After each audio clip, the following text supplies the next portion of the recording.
नमस्कार दोस्तों, स्वागत है आप सभी का निष्काम एजुकेशन पर। अभी हम छात्रावास अधीक्षक भर्ती की तैयारी कर रहे हैं, जिसमें आज का ये वीडियो हिंदी पर एमसीक्यूज़ होगा। ठीक है, आज के वीडियो में हम केवल संज्ञा और सर्वनाम दो चीज़ों पर एमसीक्यूज़ करेंगे। तो चलिए शुरू करते हैं। पहला क्वेश्चन है यहाँ पास, संज्ञा के कितने भेद हैं। ठीक है, कितने भेद हैं पूछा गया। ऑप्शन में 2, 3, 4 और लास्ट ऑप्शन यहाँ 5 होना था। ठीक है, लास्ट ऑप्शन 5 है, ध्यान देंगे। तो यहाँ पास टोटल 5 होगा। ठीक है, कितने भेद होते हैं? टोटल 5 भेद होते हैं। कौन कौन से देख लेते हैं। तो एक होता है व्यक्तिवाचक। ठीक है, व्यक्तिवाचक क्या होता है? संज्ञा, व्यक्तिवाचक संज्ञा। तो व्यक्तिवाचक संज्ञा क्या होते हैं? जिसमें व्यक्तियों के नाम हो या फिर किसी का भी प्रॉपर नाम होता है, उसको क्या बोलते हैं? व्यक्तिवाचक। जातिवाचक दूसरा क्या होता है? जातिवाचक। आगे एक एक करके आएगा, सभी को देखेंगे। ठीक है, क्या होते हैं? जातिवाचक होता है। तीसरा होता है द्रव्यवाचक। द्रव्यवाचक या पदार्थवाचक भी बोला जाता है, द्रव्यवाचक या पदार्थवाचक। फिर समूहवाचक, समूहवाचक। ठीक है, और लास्ट है भाववाचक, भाववाचक। ठीक, तो कुल कितने प्रकार हैं यहाँ पास या कितने भेद हैं? तो 5 भेद हैं। ठीक है, इसके बाद आगे देखिए अगला क्वेश्चन क्या है। अगला क्वेश्चन है, निम्न में से कौन सा व्यक्तिवाचक संज्ञा नहीं है? ठीक है, व्यक्तिवाचक संज्ञा कौन सा नहीं है? तो नहीं है, इसको जानने के लिए पहले कौन सा है उसको जानना होगा। ठीक है, तो यहाँ पास देखिए व्यक्तिवाचक संज्ञा में क्या होता है? किसी भी देशों, पर्वतों, नदियों, शहरों, गांवों, पुस्तकों, किसी का भी अगर नाम है। ठीक है, किसी का भी नाम है। लेकिन अगर आप जानवर का नाम बोलेंगे, जैसे शेर बोला आपने, तो शेर ये नाम तो है, लेकिन जानवर का नाम है, वो भी एक प्रजाति का नाम है। तो इस प्रकार से नाम नहीं। शेर का नाम अगर आपने कुछ रख दिया तो वो नाम आपका व्यक्तिवाचक संज्ञा हो सकता है। ठीक है, अगर आपने कुत्ते का कुछ नाम रख दिया तो वो व्यक्तिवाचक संज्ञा हो सकता है, लेकिन कुत्ता व्यक्तिवाचक नहीं बल्कि जातिवाचक संज्ञा होगा। इस बात को ध्यान देंगे। ठीक है, तो इस व्यक्तिवाचक संज्ञा में मैंने अभी कुछ नाम बोले हैं ना, व्यक्तियों, देशों, पर्वतों, नदियों, शहरों, गाँवों, पुस्तकों, और इसके अलावा भी हैं। ठीक है, त्योहारों के नाम भी व्यक्तिवाचक होंगे, समाचार पत्रों के नाम, महीनों और दिनों के नाम भी होंगे, दिशाओं के नाम भी क्या होते हैं? व्यक्तिवाचक संज्ञा होते हैं। ठीक है, और महासागरों के नाम, किसी कोई भी नाम हो, चाहे वो महासागर हो, महाद्वीप हो, ठीक है, प्रदेश हो, तो ये सभी नाम का क्या कहलाएंगे? क्या होंगे? व्यक्तिवाचक संज्ञा। ठीक, तो यहाँ पास देखिए कौन सा व्यक्तिवाचक संज्ञा नहीं है। दैनिक भास्कर क्या है? मैंने बोला समाचार पत्र का नाम भी क्या होता है? व्यक्तिवाचक होता है। तो यहाँ पास ये व्यक्तिवाचक है। हिंद महासागर, मैंने बोला महासागर का नाम क्या होता है? व्यक्तिवाचक होता है, तो ये भी व्यक्तिवाचक है। तोता क्या है? पक्षी का नाम है। ठीक है, किसी एक पक्षी का नाम नहीं है, सभी पक्षियों को तोता बोला जाता है। ठीक, मतलब सभी नहीं, जो तोता क्या है? पक्षियों की एक प्रजाति है। ठीक है, पक्षियों की एक प्रजाति है, तो पूरी प्रजाति है। तो यहाँ पास ये जातिवाचक संज्ञा में आता है। ठीक है, किस में आएगा? जातिवाचक संज्ञा में आएगा, ध्यान देंगे। जिसमें पूरी जाति का बोध होता है जिस शब्द से, उससे क्या होता है? जातिवाचक संज्ञा कहा जाता है। अब ध्यान दीजिए, तोता क्या है? जातिवाचक संज्ञा है। ऑप्शन सी आपका राइट आंसर है। ठीक है, कि व्यक्तिवाचक नहीं है। तो देखिए पूरी जाति का बोध हो, जैसे अगर मैं बोलूँ मनुष्य, मनुष्य बोलूँ तो ये क्या हो जाएगा? जातिवाचक संज्ञा हो जाएगा। ठीक है, लेकिन मनुष्य का कुछ नाम है, ठीक, वो क्या होगा? व्यक्तिवाचक संज्ञा। मैं अगर बोलूँ नदी, तो नदी क्या हो जाएगा? जातिवाचक संज्ञा। नदियों का नाम बोलूँ गंगा, जमुना या फिर और कुछ, तो वो क्या हो जाएगा? व्यक्तिवाचक संज्ञा हो जाएगा। ठीक है, तो इसको ध्यान देंगे इस बात को। इसके बाद आगे है रक्षाबंधन। मैंने बोला त्यौहार भी क्या है? व्यक्तिवाचक संज्ञा है, तो इस बात को आपको ध्यान देना है। ठीक है, तो ऑप्शन सी आपका राइट आंसर है। फिर आगे देखिए अगला क्वेश्चन। अगला क्वेश्चन है, द्रव्यवाचक संज्ञा के उदाहरण को चुनिए। ठीक है, यहाँ पास ध्यान देंगे, द्रव्यवाचक या पदार्थवाचक, मैंने बोला द्रव्यवाचक या इसी को क्या बोला जाता है? पदार्थवाचक संज्ञा भी बोला जाता है। ठीक है, पदार्थवाचक संज्ञा भी कहा जाता है। तो इसमें क्या होता है? कोई भी धातु, खनिज, ईंधन, कोई भी पदार्थ ले लीजिए आप, कोई भी धातु, खनिज, ईंधन और खाने पीने की वस्तु या फिर अन्य पदार्थ क्या होते हैं? द्रव्यवाचक संज्ञा की श्रेणी में आते हैं। ठीक है, यहाँ पास ऊन है, गुच्छा है, ढेर है, इनमें से कोई नहीं। सीधे सीधे द्रव्यवाचक मतलब समझ लीजिए वस्तु। ठीक है, कोई भी वस्तु क्या होगी? द्रव्यवाचक होगी। तो यहाँ पास ध्यान देंगे, ऊन, ऊन यहाँ पास करेक्ट आंसर हो जाएगा। ठीक है, तो यहाँ पास ऑप्शन ए राइट आंसर है। फिर आगे देखते हैं, इसके बाद आगे क्वेश्चन देखते हैं। ठीक है, आगे क्या क्वेश्चन है? अगला क्वेश्चन है निम्न में से कौन सा समूहवाचक संज्ञा है? ठीक है, समूहवाचक संज्ञा। तो समूहवाचक संज्ञा मतलब जहाँ समूह का बोध होता है। ठीक है, समूह का बोध होता है, या फिर उस शब्द से हमें पता चलता है कि वह कोई समूह का नाम है। ठीक है, या फिर किसी झुंड का नाम है, झुंड है, या फिर मेला है। ठीक है, जुलूस है, दल है। दल को भी क्या बोलेंगे? समूहवाचक संज्ञा। गिरोह बोलेंगे, वो भी क्या है? समूहवाचक संज्ञा है। गुच्छा बोलेंगे, अभी हमने गुच्छा और ढेर देखा था। ठीक है, ऑप्शन में गुच्छा था, ढेर था, ये भी क्या है? समूहवाचक संज्ञा है। तो यहाँ पास देखिए ऑप्शन में है जनवरी। जनवरी क्या है? महीने का नाम है। ठीक है, तो ये क्या हो जाएगा? व्यक्तिवाचक संज्ञा हो जाएगा। जनवरी क्या हो जाएगा? व्यक्तिवाचक संज्ञा हो जाएगा। ध्यान देंगे, व्यक्तिवाचक। ठीक, और सप्ताह क्या है? सप्ताह आपका जातिवाचक हो सकता है। ठीक है, लेकिन यहाँ पास सप्ताह का मतलब क्या होता है? सप्ताह का मतलब होता है 7 दिनों का समूह। 7 दिनों का समूह, मतलब ये क्या हो जाएगा? समूहवाचक संज्ञा। ठीक है, तो ध्यान देंगे, आपको जातिवाचक लग सकता है, लेकिन यहाँ पास सप्ताह क्या है? समूहवाचक संज्ञा है। ठीक है, क्योंकि 7 दिनों का समूह है। इसके अलावा गाय है, तो गाय तो यहाँ पास जातिवाचक हो जाएगा। ठीक है, लेकिन गाय का अगर कुछ नाम है तो वो क्या हो जाएगा? व्यक्तिवाचक। नमक पदार्थवाचक। ठीक, नमक क्या हो जाएगा? पदार्थवाचक या द्रव्यवाचक संज्ञा हो जाएगा। ध्यान देंगे। इसके बाद आगे है भाववाचक संज्ञा की पहचान कीजिए। भाववाचक संज्ञा, जिस भाववाचक कहने का मतलब क्या है? जहाँ पास आपके गुण, दोष, इनका बोध होता है। गुण या दोष, धर्म का बोध होता है। ठीक है, दशा का बोध होता है, जैसे मतलब हालातों का बोध होता है। ठीक है, दशा मतलब हालात समझ सकते हो। या फिर भाव का बोध होता है। भाव मतलब गुस्सा। ठीक है, गुस्सा हो गया और प्रेम हो गया, ये सभी क्या है? भाव हैं। तो यहाँ पास क्या है? का, या फिर इसके अलावा ये सभी क्या है? भाववाचक संज्ञा है। इसके अलावा याद रखेंगे कार्य भी क्या है? भाववाचक संज्ञा हो। ठीक है, कार्य भी क्या है? भाववाचक संज्ञा का बोध कराता है। इस जैसे मैंने क्रोध बताया, क्रोध के अलावा जैसे आप याद रखिए बचपन।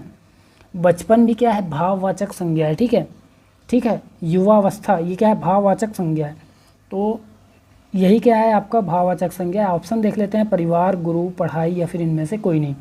तो यहाँ पास देखिए परिवार क्या हो जाएगा? आपका समूहवाचक संज्ञा हो सकता है। ठीक है, गुरु क्या हो जाएगा?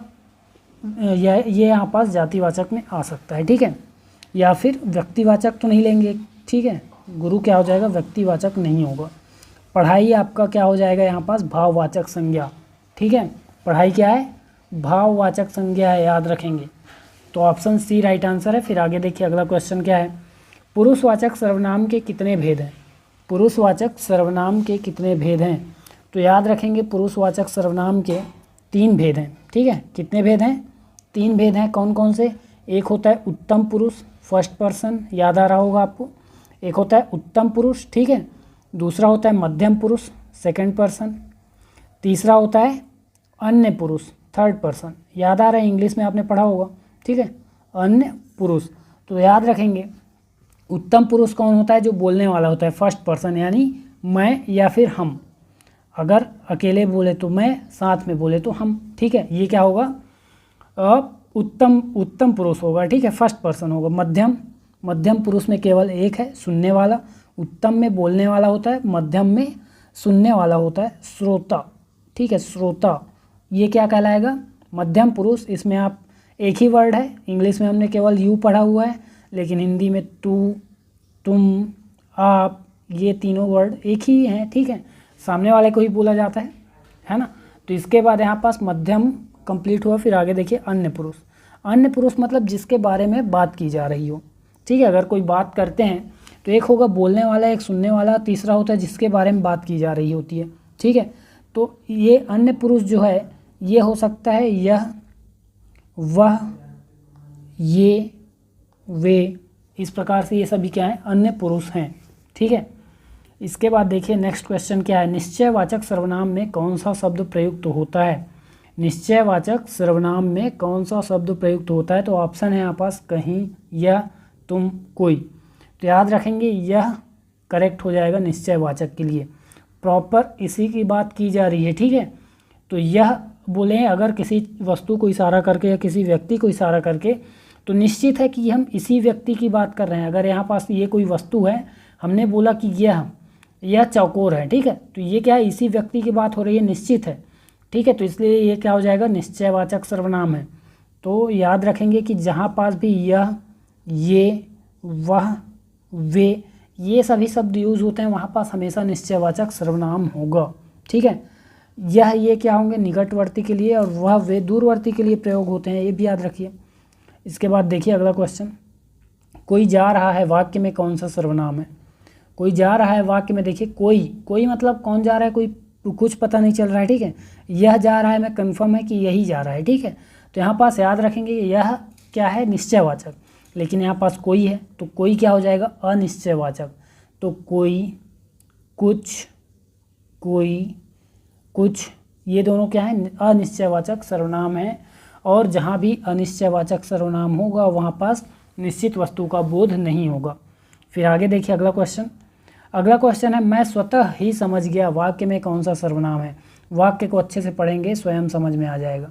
स्वतः ही समझ गया मतलब मैं खुद ही समझ गया, इसका मतलब आप निजवाचक हैं, ठीक है, निजवाचक। जब हम खुद के बारे में बात करेंगे, आप, जैसे मैं अपने आप चला गया, या फिर मैं अपने आप पहुंच गया, या मैं स्वयं ही पहुंच गया, या मैं स्वतः ही पहुंच गया, या मैं खुद ही पहुंच गया, इस प्रकार से जब शब्द होते हैं तो वो होता है निजवाचक सर्वनाम, ठीक है, याद रखेंगे। फिर आगे देखिए अगला क्वेश्चन क्या है। अगला क्वेश्चन है, जो करेगा सो भरेगा, ठीक है, कहावत है, जो करेगा सो भरेगा। वाक्य में कौन सा सर्वनाम है पूछा गया, ठीक है, वाक्य में कौन सा सर्वनाम है। तो यह ऑप्शन है निश्चयवाचक, अनिश्चय और संबंधवाचक या फिर नीतिवाचक। तो देखिए यहाँ पास संबंधवाचक है, क्योंकि यहाँ पास देखिए जो करेगा सो भरेगा, मतलब पहले वाले वाक्य पर दूसरा वाला वाक्य डिपेंड कर रहा है, ठीक है। तो ऑप्शन सी आपका करेक्ट हो जाएगा, संबंधवाचक, ठीक। या फिर इसमें जो शब्द प्रयुक्त होते हैं उनको याद रख लीजिए, जैसे यहाँ जो सो प्रयुक्त हुआ था, जो करेगा सो भरेगा, ठीक, इस प्रकार से। या फिर जैसा वैसा, इसी को जैसा करोगे वैसा भरोगे, इस प्रकार से भी बोला जा सकता है। तो ये सभी क्या हैं, आपके संबंधवाचक सर्वनाम है, ठीक है। तो ऑप्शन सी यहाँ पास राइट आंसर है। इसके अलावा जिसकी, उसकी, जिसकी लाठी उसकी भैंस, सुना है आपने, जिसे, वही, इस प्रकार से भी युग्म वाले शब्द हैं, इनको याद रखना है। शब्दों को कम से कम याद रखोगे तो आपको ऑप्शन में कन्फ्यूजन नहीं होगा। ये शब्द दिख गए मतलब आपको संबंधवाचक टिक लगाना है, ये कन्फर्म है, ठीक। इसके बाद नेक्स्ट है, इसका क्या करोगे, वाक्य में कौन सा सर्वनाम है। तो ऑप्शन है संबंध, परिमाणवाचक, प्रश्नवाचक या फिर इनमें से कोई नहीं। तो यहाँ पास देखिए सीधा सीधा प्रश्नवाचक चिन्ह लगा हुआ है, प्रश्नवाचक शब्द है, तो सीधा प्रश्नवाचक आपका क्या हो जाएगा, सर्वनाम हो जाएगा, ठीक। फिर आगे देखिए, सर्वनाम का सर्वनाश नहीं करना है, ठीक है। तो यहाँ पास देखिए आगे निम्न में से कौन सा जातिवाचक संज्ञा का उदाहरण है। ऑप्शन है शिक्षक, राम, गंगा या फिर नमक।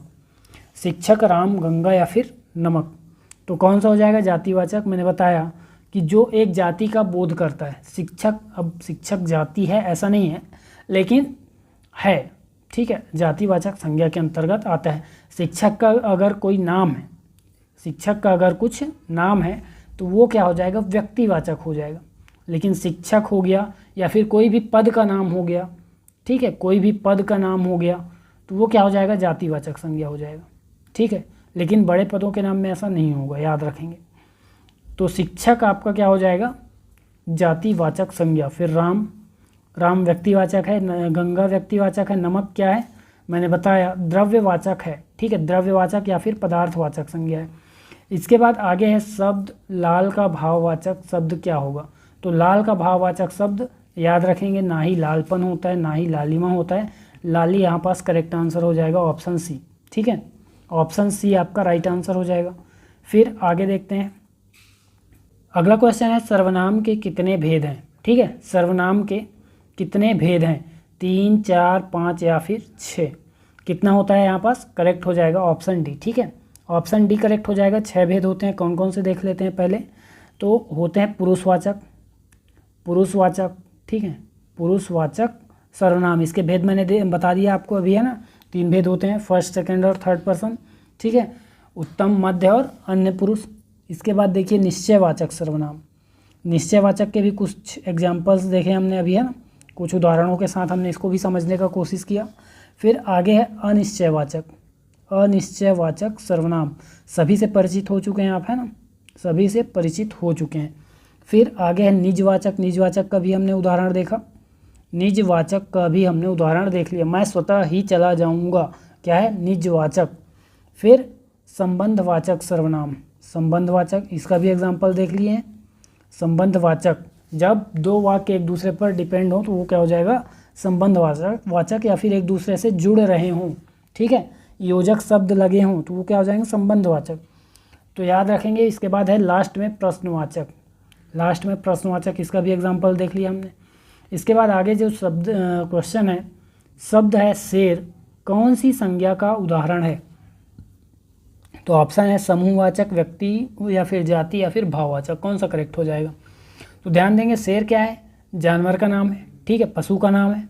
और ये क्या हो जाएगा, किस पशुओं में शेर एक जाति है, ठीक है, शेर क्या है, एक जाति है। तो ये क्या हो जाएगा, व्यक्ति जातिवाचक हो जाएगा, ठीक है। कौन सा हो जाएगा, शेर क्या है, जाति है, तो एक जाति का बोध करता है तो जातिवाचक हो जाएगा, ठीक है। मैंने शुरू में ही एग्जाम्पल दे दिया था इसका।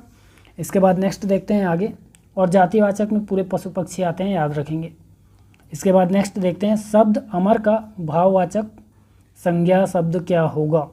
तो अमर का भाववाचक संज्ञा शब्द अमरता होता है, ठीक है, आपने देखा होगा, अमरता के लिए या अमरत्व के लिए तपस्या करते हैं, है ना, सीरियल्स में देखा होगा आपने। तो यहाँ पास देखिए अमरता और अमरत्व दोनों करेक्ट हो जाएगा, तो ऑप्शन सी यहाँ पास राइट आंसर है, ठीक है, उपर्युक्त दोनों। फिर नेक्स्ट देखते हैं आगे, अगला क्वेश्चन क्या है, विशेषण है काला, ठीक है, काला क्या है, विशेषण शब्द है, उसका भाववाचक संज्ञा शब्द क्या होगा पूछा गया, ठीक है। तो यहाँ पास याद रखेंगे कालिमा भी होता है और कालापन दोनों होता है, तो ऑप्शन सी यहाँ राइट आंसर हो जाएगा। फिर आगे देखिए अगला क्वेश्चन क्या है, अगला क्वेश्चन है विशेषण हरा को भाववाचक संज्ञा शब्द में परिवर्तित कीजिए। तो यहाँ भी देखेंगे कि हरापन और हरियाली दोनों होता है, तो ऑप्शन सी यहाँ राइट हो जाएगा, करेक्ट हो जाएगा, उपर्युक्त दोनों, हरापन और हरियाली दोनों होता है। फिर आगे देखिए कि यह कोई नई बात नहीं है, ठीक है। अगला क्वेश्चन क्या है, यह कोई नई बात नहीं है। एक वाक्य दिया गया है, वाक्य में कौन सा सर्वनाम है, वाक्य में कौन सा सर्वनाम है? ऑप्शन है अनिश्चयवाचक, निश्चयवाचक, प्रश्नवाचक। यहाँ देखिए अनिश्चयवाचक यहाँ पास करेक्ट आंसर हो जाएगा, चौथा ऑप्शन देखने की ज़रूरत नहीं है।